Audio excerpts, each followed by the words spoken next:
Welcome to another presentation of the Kenyon Sports Connections, the Chris Monfiletto Show. Joining us, as usual, the head coach of the Lord's football team, Chris Monfiletto. And Coach, last week, a 20-16 win at home against Hiram College, and it came down to the end once again. A big defensive stop clinches the win on a 4th and goal play. Is your heart getting its strength back after another dramatic win at the end there?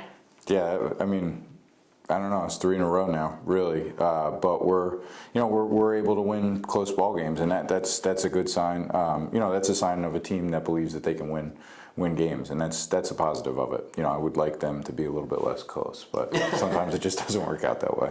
What does it say about their style of play? Because at the end, everything starts to change as far as your emotions get in there, and then you still try to stick to the game plan. What are you seeing out of your players as they mature? Well, we just talk about sticking, when things go fast and it's the end of the game and people tighten up and stuff like that. It's really easy to lose your fundamentals and the things that we've started talking about on day one. And those are the things that are most important in those critical situations. And defensively, we've been in those positions, and offensively, we had to run the ball 3 times to get a first down to close out the game against Hiram. And it all comes down to your fundamentals. And when you're able to just focus on that singularly and not paying any attention to how much time is left on the clock, then you put yourself in a position at least to be successful.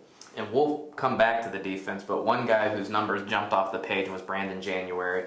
He's been the secondary running back for most of the season, if you just look at the number of carries that he's taken. But he had a career day, over 180 yards, and most of that coming in the second half. Just talk about what it means to have him have such a big day for the team. It's important. I mean, we've been talking. We expect a lot out of BJ, and I've probably personally been a little bit harder on him than anybody else on the team, and that's because I expect a lot out of him. He's a good football player. He has the potential to be great.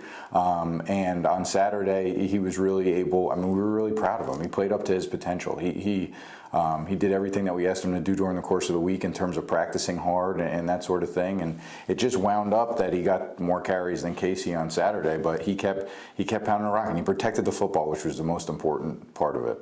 Well, we've been talking a little bit through the course of the season, and it seems like the game plan has always been to try to keep balance, but it seems, though, that at times you go with the hot hand. And was that the case with BJ? A little bit in the second half, yeah. I mean, he got some more carries in the second half because he was better downhill running the ball in our power game. So, we actually wanted to get the freshman in a little bit, too, on Saturday, and it just didn't turn out that way. It was a little bit closer at times in critical situations than we thought. And we really trust BJ and Casey, and they're doing a great job. We'll finish up talk on the win over Hiram again with the defense. Is there an area of the defense that didn't work? Because outside of David Perkins' 76-yard scamper at the beginning and just maybe 2 big plays over the course of the day, it seems like that everything was working. So is there anything that just maybe didn't live up to expectation? I mean, that play stands out, obviously. The 3rd and long where we got a pass interference call at the end kind of stands out a little bit. But they only played 54 snaps, and they played a great 53. And that was that was kind of the difference in the game. And I love talking about our guys, but like Coach Glendaniel, we haven't talked about him at all. There's 2 coaches on the coaching staff that played for Coach Glendaniel, and I'm one of them. And he has an unbelievable relationship with the players.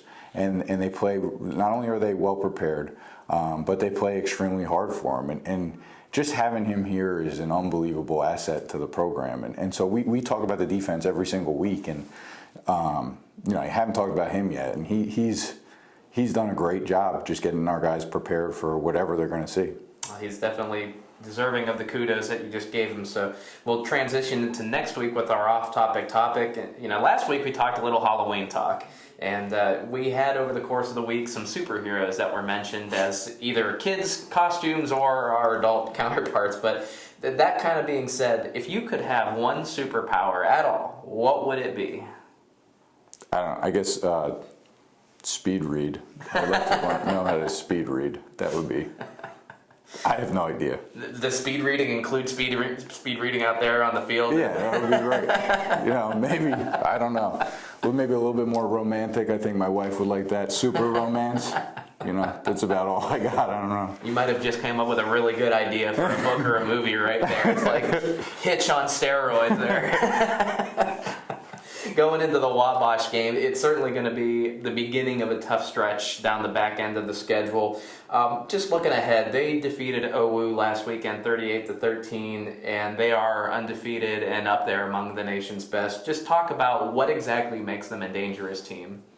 Everything makes them a dangerous team. Their players are big and powerful and strong, and they're fast, and they're well coached. They have a great tradition. I mean, they're a really good football team, and we're going to have to fight them and get up off the floor and continue to fight for 60 minutes. So they're great. Well, what's the focus been on in practice this week that may lead the guys to victory? We've really just focused on playing each play individually, and having the ability to play the next play. So, if something gets screwed up or the coaches make a mistake or the players make a mistake, that's going to happen on Saturday. And just having the ability to get up and play the next play is what we've really focused on. And if there is a team strength that may hang in the balance, so whether you come up victorious or not this weekend, what do you think that would be? Well, our ability to withstand their punches. I mean, they're gonna punch us in the mouth, and we have to get back up, and we can do that, and we can fight. But they're going to, they're a big physical team, and we're gonna have to fight them for 60 minutes to be competitive in the game, and our guys know that.